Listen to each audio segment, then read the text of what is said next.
Hi, I'm John, I'm Pete. and this is the Fishstolian.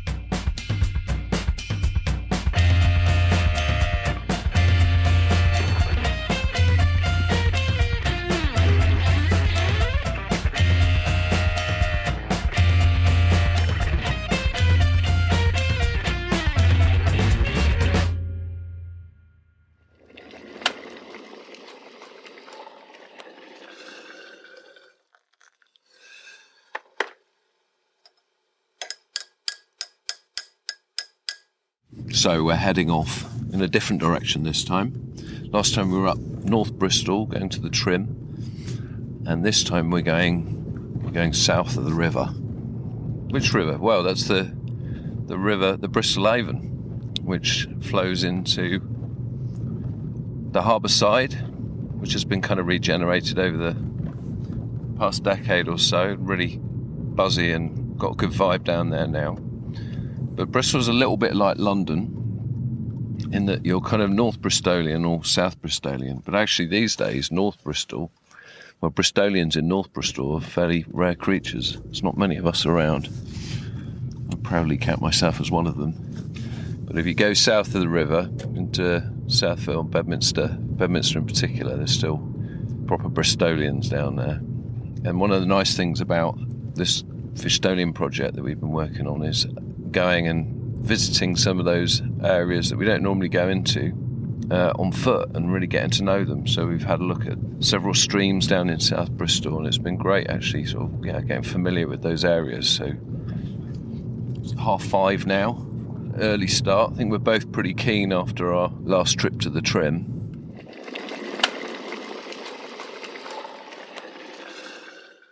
So it's about 10 to 6 and we've just pulled into a industrial estate in South Bristol, feeling slightly conspicuous. Just beginning to wake up, a few people starting to go about their business, and we're here to check out a little stream called the Colliter's Brook, which runs off Dundry Hill, which is near to here. Not particularly long watercourse, but the bits we've seen, had a look at, are very pretty actually. No idea if there are any trout in there. Genuinely, I mean, with the Trym, we had a good idea that there were some. Here, no idea. The only hint that we've got is apparently there are some otters around, and otters need to eat something. So hopefully that's a good sign. But yeah, a little bit of tension really, because we don't know whether or not we're going to catch one. But Pete, tell us about the Colliter's Brook.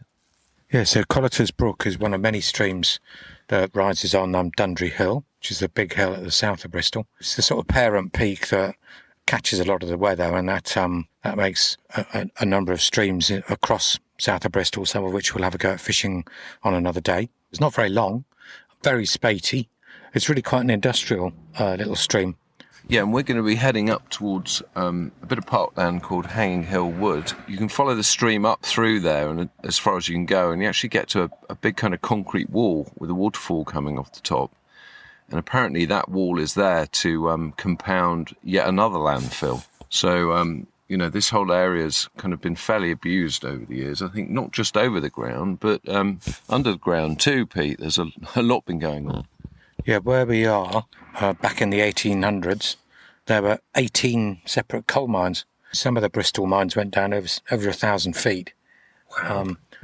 It's funny, you're in the northeast and Nottinghamshire and South Wales, the mining heritage is still quite a present part of the identity of those areas. And in Bristol, which had a big coal mining sort of community, it feels as if it's gone.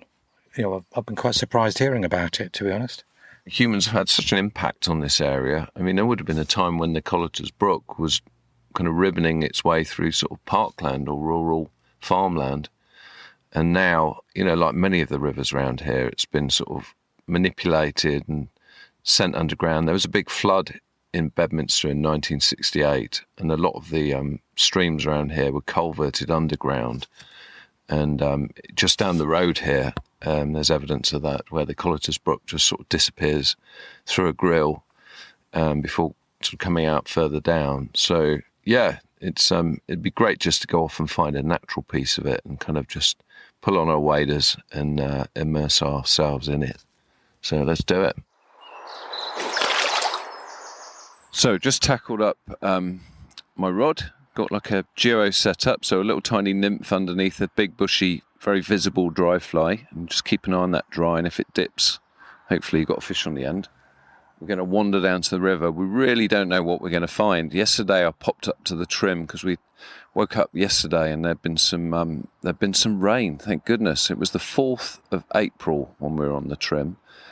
And this is the first opportunity we've had to go out and look at another river because there's just been no rain. It's got very, very dry. And all these little streams are super spatey. So, you know, they'll be up 1 minute and then down on their bones again the next minute. So that's why we're taking this opportunity from the rain yesterday, just hoping it's fishable. And yeah, then we're going to be able to get in and get some action. So we've just almost arrived at the river, and I'm looking across the road. There's quite a major new road now here that leads up from central Bristol up to the airport, actually. And on the other side, there's an old landfill site. It looks a little bit like a kind of burial mound, slightly unnatural in shape, and with a processing kind of little station at its foot. But actually, in the sunshine, on the slopes of the grass, there are a couple of deer just making their way up. They muntjac, Pete. I think so. Yeah, they look like muntjac. Yeah, you can see from that processing equipment on the site, John, you can see there's the hot air's coming out the chimney. I think that's where they're burning off gas. Okay, and you wonder if anything from, you know, what's encased in the centre of that mound seeps into the river. Apparently not. They've capped it, and they've got boreholes across the site deliberately to test the leachate. And you know, it's regularly tested and is fine. So I've just had a little go in the first weir that we came to, which I've got to say did look quite promising, but not a sniff.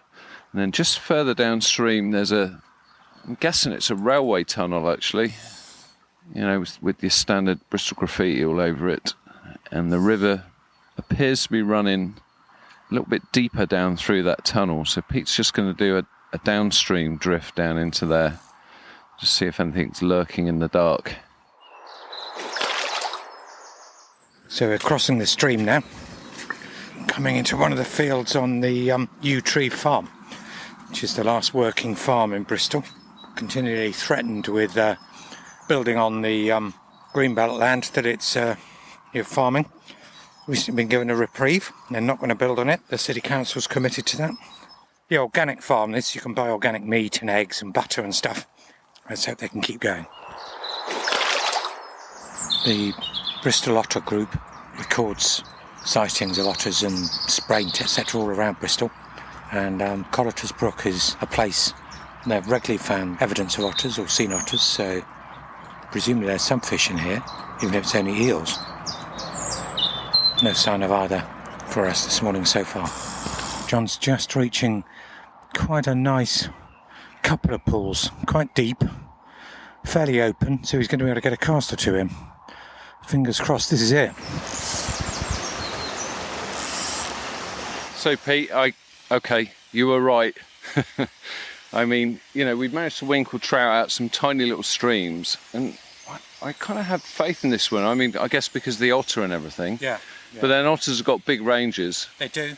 And we're pretty close to at least 2 other streams around here, which we're yet to explore. Yeah. So actually, that's kind of makes those a little bit more hopeful. If there are no fish in here, maybe they're sort of, you know, they're in those other streams. But we've given it a really good go. I mean, normally if you're walking up through a river, you'd have some signs of fish darting off and everything, but we've seen nothing today. No. Such a beautiful valley, though, isn't it? I mean, it's just carpeted with wild garlic. The smell of it's just almost overwhelming. It's incredible.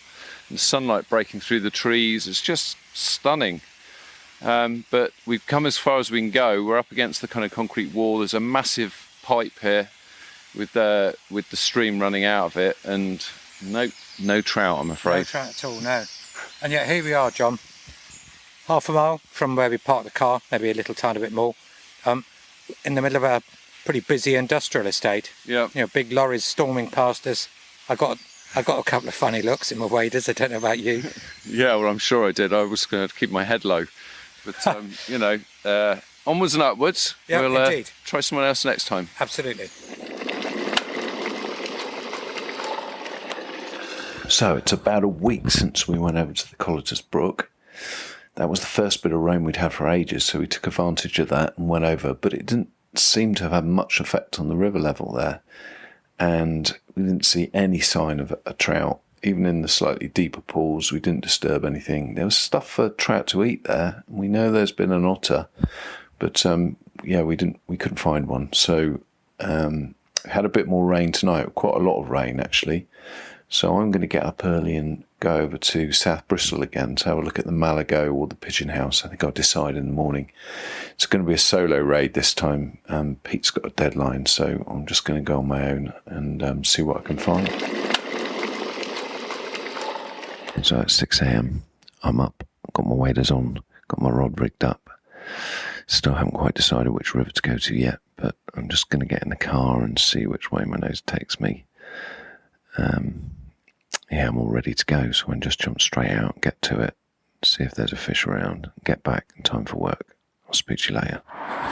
So I made up my mind. I'm heading into a park just off Hartcliffe Way. There's a lot of rain overnight. It may well not be fishable, in which case it'll be a very quick visit.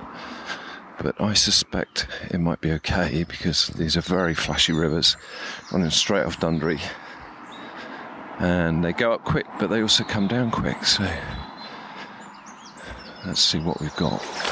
So last time we were up here, just kind of taking a bit of a recce, seeing what was what. It was quite bare because it was early spring, and now there's just abundant growth everywhere. There's massive, dense nettles to get to the river. I think I'm going to look upstream first. And all the trees are just absolutely laden with fresh leaves, sea and ash, one that's still alive, fortunately. Some willow and some beech trees, a couple of hawthorns. It's actually really pretty. I'll take a picture and stick it on our Instagram feed for you. So just bumped into a local. He was asking me what I'm doing. He's obviously a fisherman.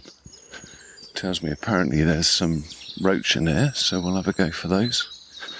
It's trout really that we're looking for, but to be honest with you, any signs of life would be pretty encouraging. And he's just told me potentially about some sea trout in another venue that we're going to try later on in the season, so that's also very encouraging. I'm sort of walking through a little canalised section heading up towards a weir. I think if there are any trout, they're going to be in the faster oxygenated water that's a little bit further up there. It's looking very pretty actually. Not seen anything rise, but just put a fly through and see what happens. So I've tried all the sections that are kind of earmarked in this park section of the river, and it was nice to see the bullhead. A pair of mallards just flew above, and saw the moorhen earlier too.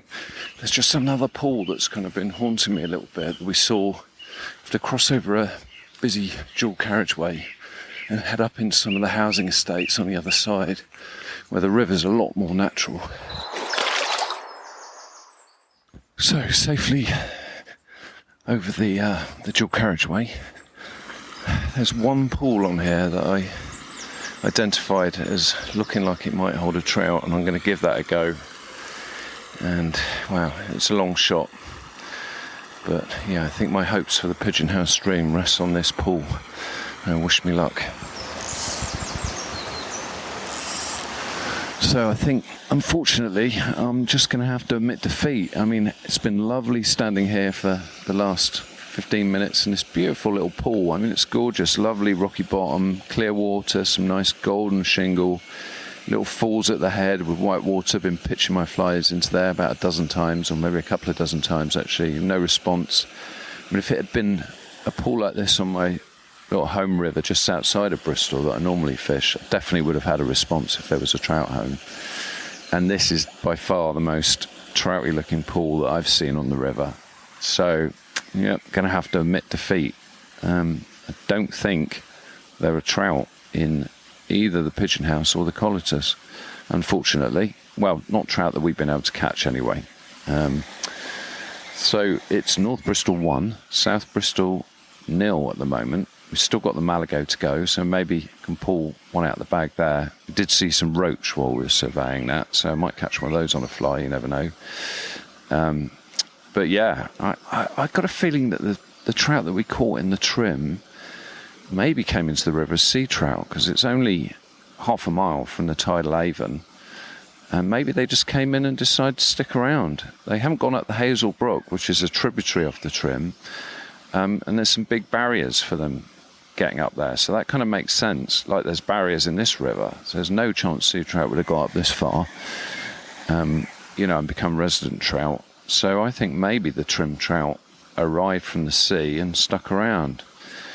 I've got a friend who is doing a PhD basically in trout and trout genetics at Exeter University.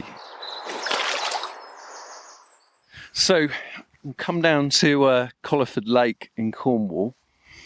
Firstly, to see if I can find some brown trout down here, but also to meet up with Dan Osmond, who is fly angler, fishing writer, I think probably fair to say, a bit of a trout geek. Is that fair, Dan? Tell us what you do as a day job. I'm a PhD student and I work on trout population genetics. Okay, so what, on a day-to-day basis, I'm sure that involves a lot of things, but can you summarise that? Yeah, I think my work can be summed up into three areas, which are field working, which is obviously the best bit, working in the lab to then process your samples, or working behind a computer crunching data, which unfortunately takes up quite a lot of the time. Yeah, well, I guess that's where all the things you've done in the field start to kind of make sense and point you in different directions, right? Yeah, absolutely. Yeah. There seemed, from chatting to you before, there seemed to be an awful lot of going off around the country catching trout involved too. Well, that's the fun bit to talk about compared to hours scratching your head over why your analysis isn't working. So besides the sport, why would you be catching trout? What would you do with them once you'd got them? Yeah, so when we want to understand trout populations and how they're related to one another, and how things might be affecting them, it's helpful for us to understand their genetics and how they're related to one another. And to do that, we have to get a bit of their genetic material. So we'll do that by taking either a small fragment of the fin or a couple of scales off of them, which doesn't do them any harm, but it's just enough that we can extract some DNA from that to then examine the genetics of these fish.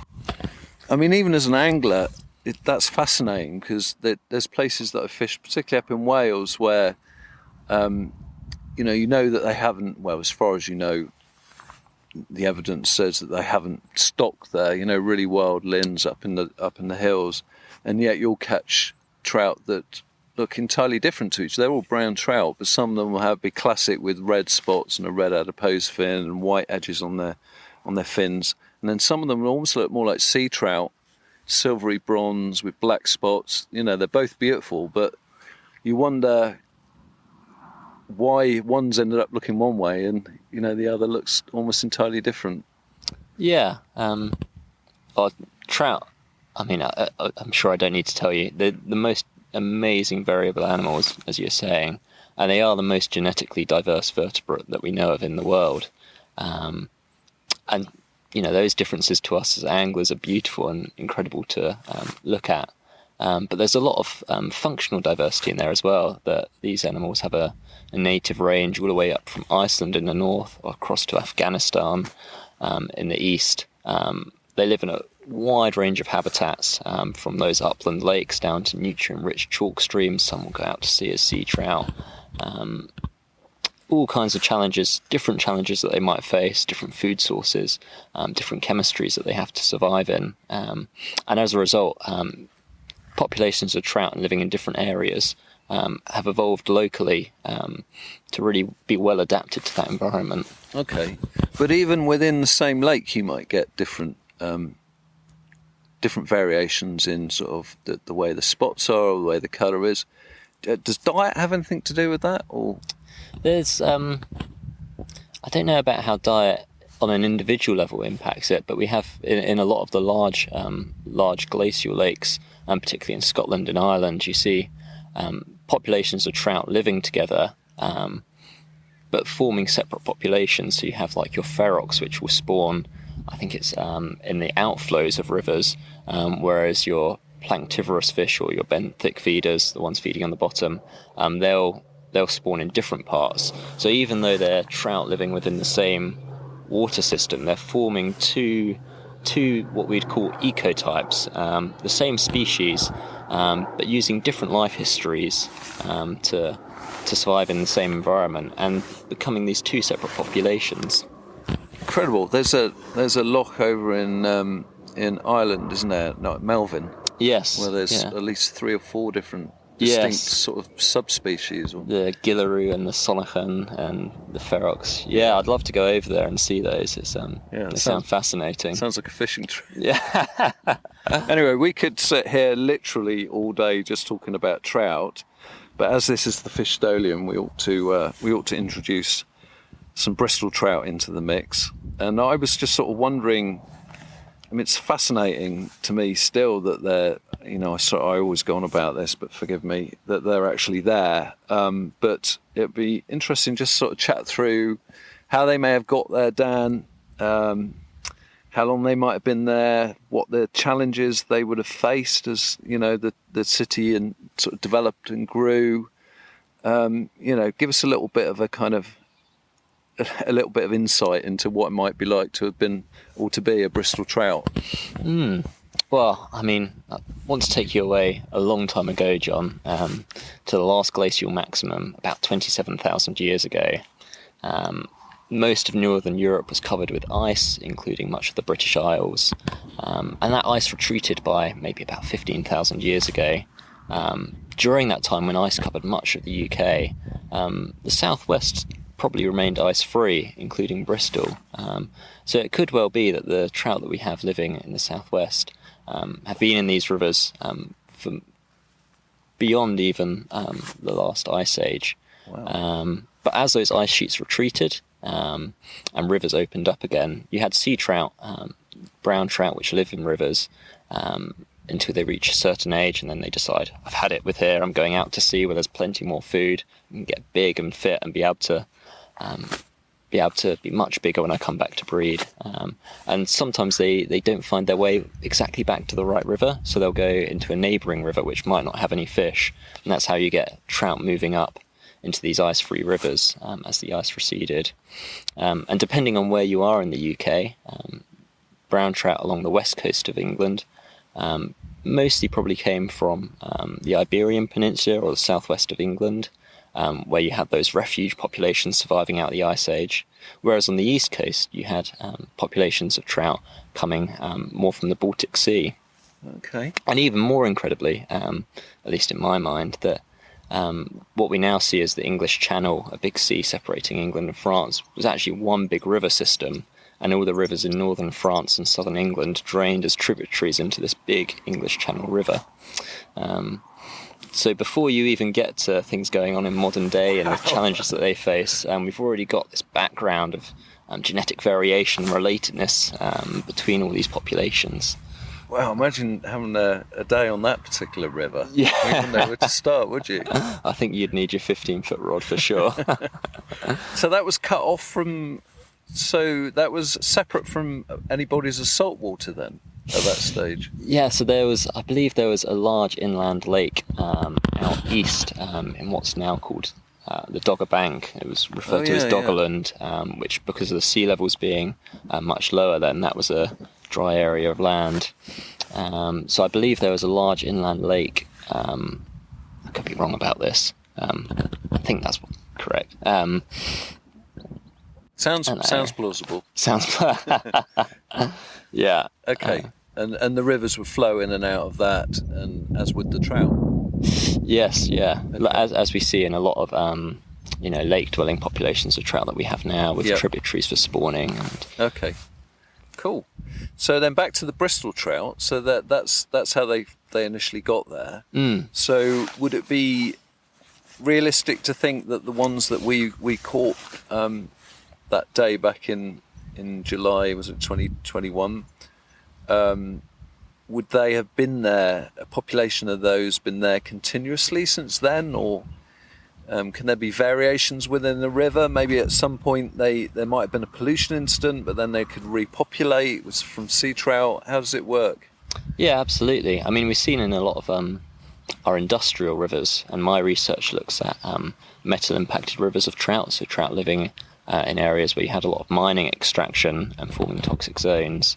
From coal industry and all these other heavy industries, as you say, fish populations can get totally wiped out and you have dead areas of rivers. But these trout can then begin to recolonize those if we give them half a chance. And they're a wonderfully adaptable fish. After the nuclear winter, there'll be cockroaches scurrying around on the land and there'll be trout in the rivers. They really are that resilient. So given half a chance, once we start to clean up these rivers, if you get a straying fish and there aren't barriers to their moval there, they will come and recolonize these rivers.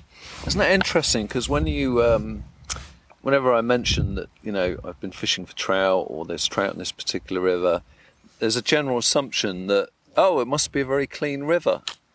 So, we know with the Trym that's not the case because there's all the CSOs down its course. And, the last time I went down a couple of weeks ago, you could smell the sewage, it had been raining. But they do seem to be able to... would it be the case that if it's well oxygenated and there's decent flow, then they're more able to cope with that kind of stuff? But if it's still, if it's a still water where there's not much oxygen, then they would struggle with that. Yeah, absolutely. And in summer, when you get your low flows and the temperatures rise, the nutrient input from those sewage outflows, combined with those warm temperatures, can cause algal blooms, which then takes all the oxygen as it dies and rots, and removes the oxygen from the water for the fish. But then where you have fast-flowing rivers, with all those riffles and bubbles, that brings oxygen back into the river, so those tend to be slightly more resilient. But it's interesting what you say about these urban rivers, that we think of these as dirty and unpristine, and we maybe in our culture we view trout as these lordly, regal fish living in the hoity-toity land of the chalk streams. Yeah. But actually, these ecosystems in our towns, it's such a sign of hope when we can see this beautiful fish and these incredible animals moving back in right onto our doorstep. Yeah, and I know you've got a similar fascination to me in terms of the trout, but you've sort of taken it up to the next level as well, haven't you? How's that? In Exeter. Well, something slightly more silver. Yes, the urban salmon fishing, yeah. It's really, so, I mean, that's really something to sort of take your imagination, definitely. I'm not sure we'd get salmon coming up the Trym, although there is an urban legend of someone finding a dead one about 20 years ago, sort of down near Sea Mills, but whether that had arrived through the river or by some other means. Never say never, yeah. So who knows? But anyway, thanks, Dan. That was really interesting. No problem. And I'm just thinking, as much as I would love to sit here chatting all day, these trout in this lake aren't going to catch themselves, so we ought to go and give it our best shot. Sounds good.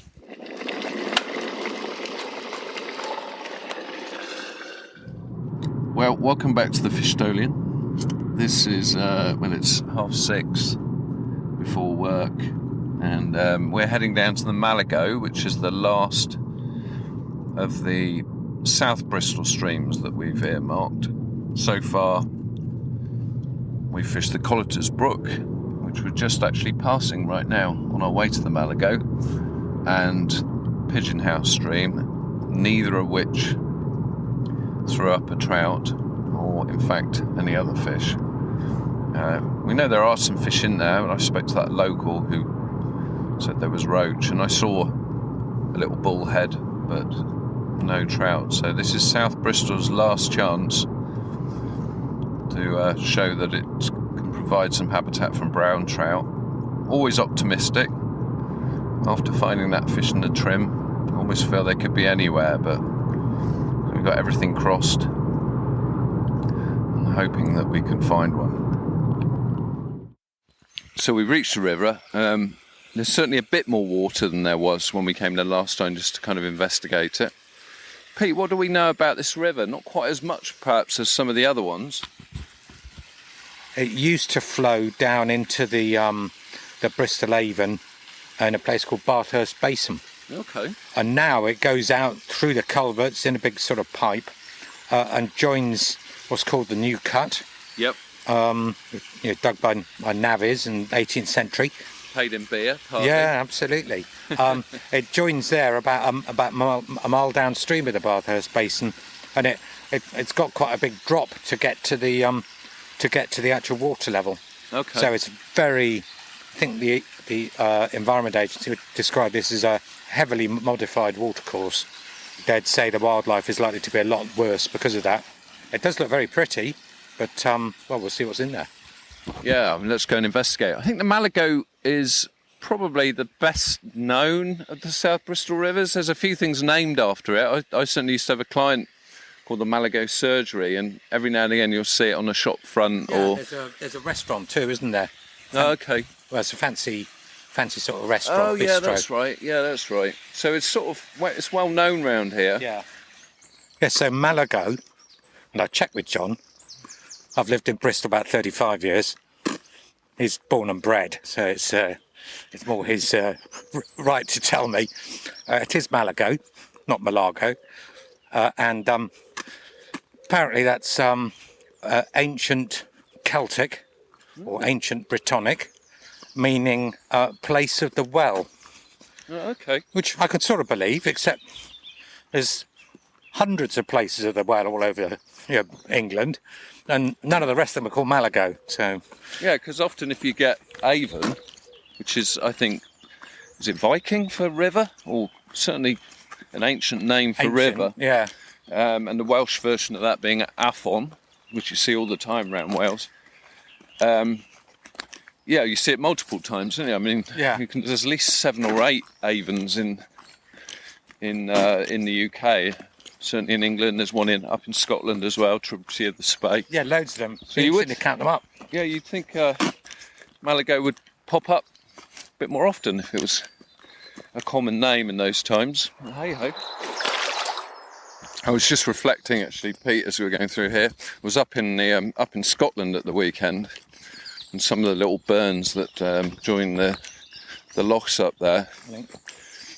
Absolutely beautiful and pristine. I don't think I saw a piece of rubbish for the entire weekend. However, there wasn't much wildlife up there, really. In terms of birds, there was a few LBJs, little brown jobs. Yeah. Saw black-throated diver,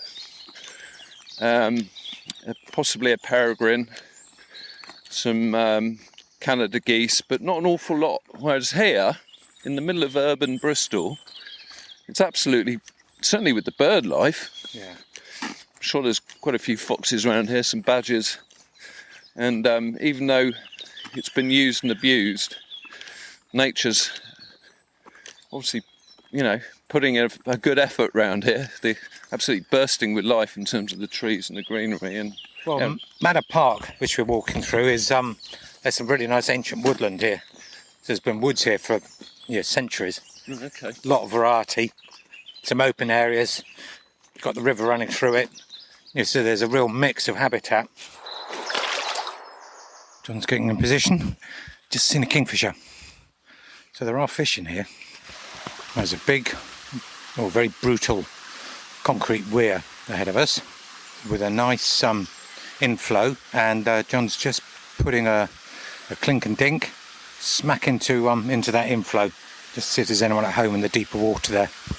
Yeah, you got that cast right hard in by the sort of deep drop off of the bank at the back of the pool. Tracking it back. If there was a fish, it's about where John's put his fly right now. Right, down by our feet, literally between John and I, so 6 foot from us, equidistant, 2 fish about 7 or 8 inches long. Down there. See them? No. Against the clay bank. Yeah. Just hanging motionless in the current now with sort of stalemate. They don't want to go up because of John, they don't want to come down because of me. Yeah, they're staying very close together. You see the red fins? Yeah, red fins. They are roach. It's interesting, when you hear about a fish ladder, I'm sure everyone's got an image in their mind of a concrete feature by a weir, but where John's just casting now, there actually is a ladder in the pool. So wading up through a stretch now, which is the bed, or certainly on one of the banks, is sort of hard clay. It's not eroding out. It's just it's tough enough to form a channel, and then there's some rocks sort of scattered along it. I think this is Jurassic, this age of rock. So that's that's dinosaur time when this was laid down. A few casts through in this feature now. No interest.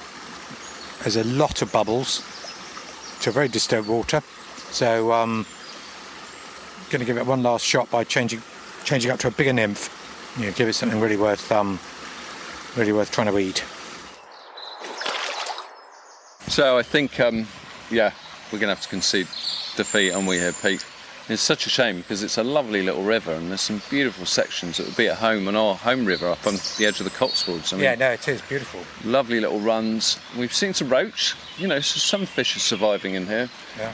But as far as our skills are able to take us, we can't find any trout. I mean, if anyone else out there in the Bristol region wants to come and have a go and let us know if they catch one, we'd be delighted to hear that someone's found one. But I think we're going to have to say South Bristol 0, North Bristol 1. Yeah. So we didn't find any South Bristol trout, but we had a fantastic time looking for them. And I just want to say thank you to a few people who helped make it happen. Jack Ogborn, thanks for doing the sound. Bingo Fury, thanks for lending us Birchall and Kings as our theme tune. Danny Jenkins, thank you for our awesome artwork. Pete Tigers, thank you for doing the uploading of a podcast and being our kind of general podcast mentor. And of course, thank you, Dan Osmond, for sharing your fishing knowledge with us that day on the banks of Colliter. That was a great day out. So thanks, Dan. And just to say, stick with us because we're going to East Bristol next. We're going to the Bristol Froome. And we know from our research online that there are definitely some trout in there. And we're coinciding our visit with the mayfly hatch. So we're feeling pretty optimistic about that. I think could be quite exciting. So subscribe or just check back in. And let's see what happens.